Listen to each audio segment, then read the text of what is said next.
Miel mortel. Épisode 18. Mise à jour par Gildas de Paris. Cela faisait 2 jours maintenant que j'étais cloué au lit sans manger ni boire. J'avais refusé également les appels de Sabrina, AKOUBA et de Alton. Au 3e jour, je me réveillais à l'hôpital aux côtés de Alton. Il me demanda ce qui s'était passé. Je lui racontais toute l'histoire en pleurant. Il me consola en me proposant de manger. Je n'avais pas l'appétit mais je mangeais pour avoir des forces. Je venais de connaître mon grand gourmand, chagrin d'amour, rire. Même en mangeant je pleurais. Je faisais de la peine aux femmes de chambre. J'avais plus la force pour me battre. La nuit d'après je faillis me suicider en essayant de me couper une veine. Mais une femme de salle m'en empêcha. J'étais dans le désarroi total durant une semaine au centre de santé. Il fallut de peu pour que la folie m'habitât, tellement mon cas était critique. Et un matin je reçus une visite qui améliora mon état de santé. Mon ami Alton est allé chercher ma princesse Aïcha pour lui faire part de mon état de santé. Lorsqu'elle rentrait dans la chambre, je dormais, épuisé par les médicaments que les médecins m'ont administrés.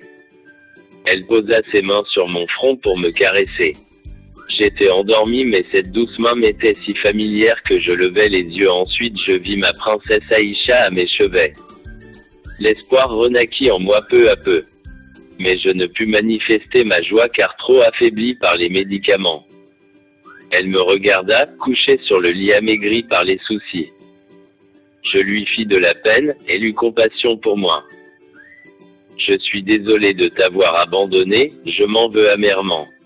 Je te pardonne toutes tes erreurs, je suis de retour à la maison pour prendre soin de toi mon bébé. Dit-elle avec les yeux larmoyants.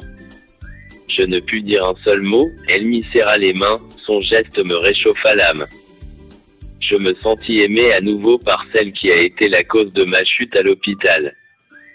J'eus bien voulu la mépriser, mais l'amour que je lui portais était trop fort.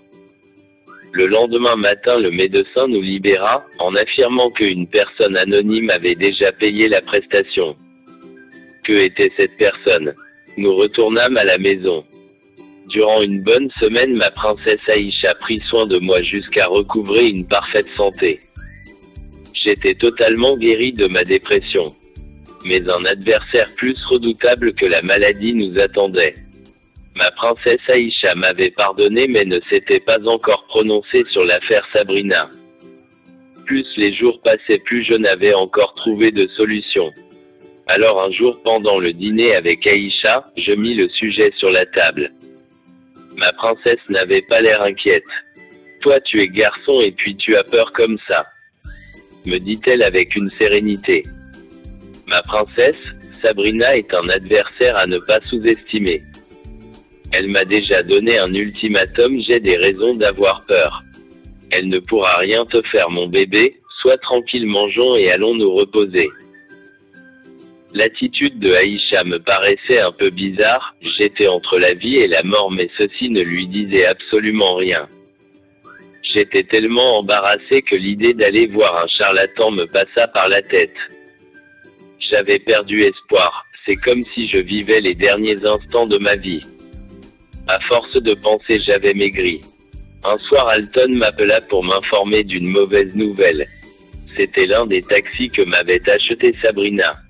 Mon chauffeur venait de perdre la vie dans un accident de circulation. Cette nouvelle fut désastreuse, c'est comme si le malheur me poursuivait. Je pleurais pour la disparition de Maddy. Ce jeune homme travailleur et rigoureux. Peu après je donnai l'ordre à Alton de garer tous les véhicules jusqu'à nouvel ordre. J'avais pris cette mesure sécuritaire pour éviter qu'il ait d'autres dommages. Sabrina pouvait être à l'origine de cet accident. Ma vie rimait avec affliction et agonie. Mes forces m'abandonnaient peu à peu, j'avais l'impression que mes os se brisaient dans mon corps. J'étais tellement accablé par les soucis que je parlais des fois seul dans la rue. Je ne m'intéressais plus à Aïcha, j'avais perdu le goût de la vie. Un matin, elle demanda à rentrer sur Bassam pour aller saluer ses parents. Je ne m'y opposais pas. Après son départ, mon univers était toujours le même.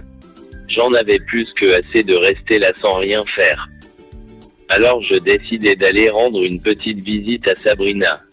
Je l'appelai pour annoncer ma visite, ensuite je pris le chemin de sa maison.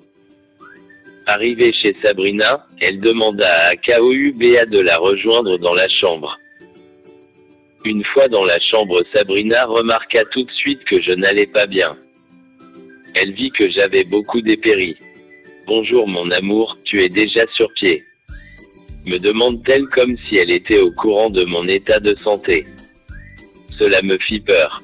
« Bonjour Sabrina, oui je vais mieux mais tu es en train de gâcher ma vie. Tes flèches m'ont déjà atteint, regarde comment je suis devenu, tu m'as retiré le goût à la vie. Demain je t'enverrai tes taxis, je n'en ai plus besoin. Du calme mon amour, un cadeau c'est un cadeau, plus besoin de les récupérer, ils sont à toi, fais de ça ce que tu veux. Dis-moi, tu as réfléchi à ma proposition. Accepte et tu arrêteras de souffrir. Je te couvrirai tellement de cadeaux que tu oublieras Aïcha sur le champ. Ajouta Sabrina en s'approchant de moi. Laisse-moi un peu de temps avant de te donner ma réponse. C'est pas facile d'abandonner une personne qu'on aime. Pour gagner en temps avec elle, je la faisais espérer en lui racontant des baratins. Ce jour-là, je me comportais comme si elle m'avait conquis à nouveau. Elle était en confiance, elle voulut même que je lui fasse l'amour. Mais je lui fis savoir que j'étais encore faible pour passer à l'acte maintenant. Elle comprit et demanda qu'on aille à la piscine pour nous détendre.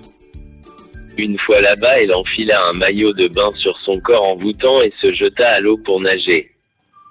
Elle m'invita à ses côtés pour me divertir, mais je refusais. Je l'observais depuis ma position. Elle était belle sur toute la ligne. Son corps était une arme redoutable, elle pouvait faire manger les hommes dans sa paume.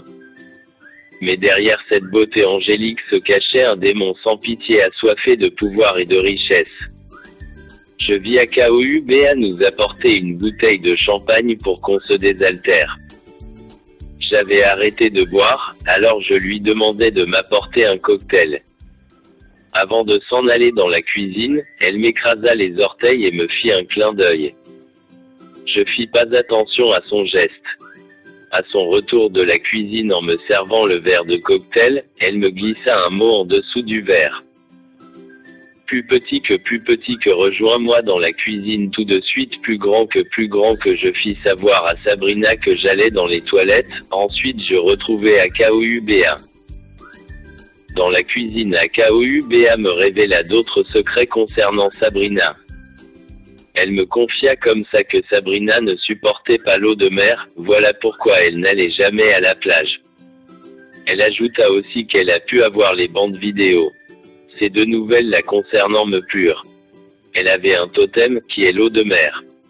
Si je visualisais les bandes vidéo et que je trouvais une chose pouvant la compromettre, je pourrais me servir de cela pour lui faire un chantage afin qu'elle me laisse définitivement.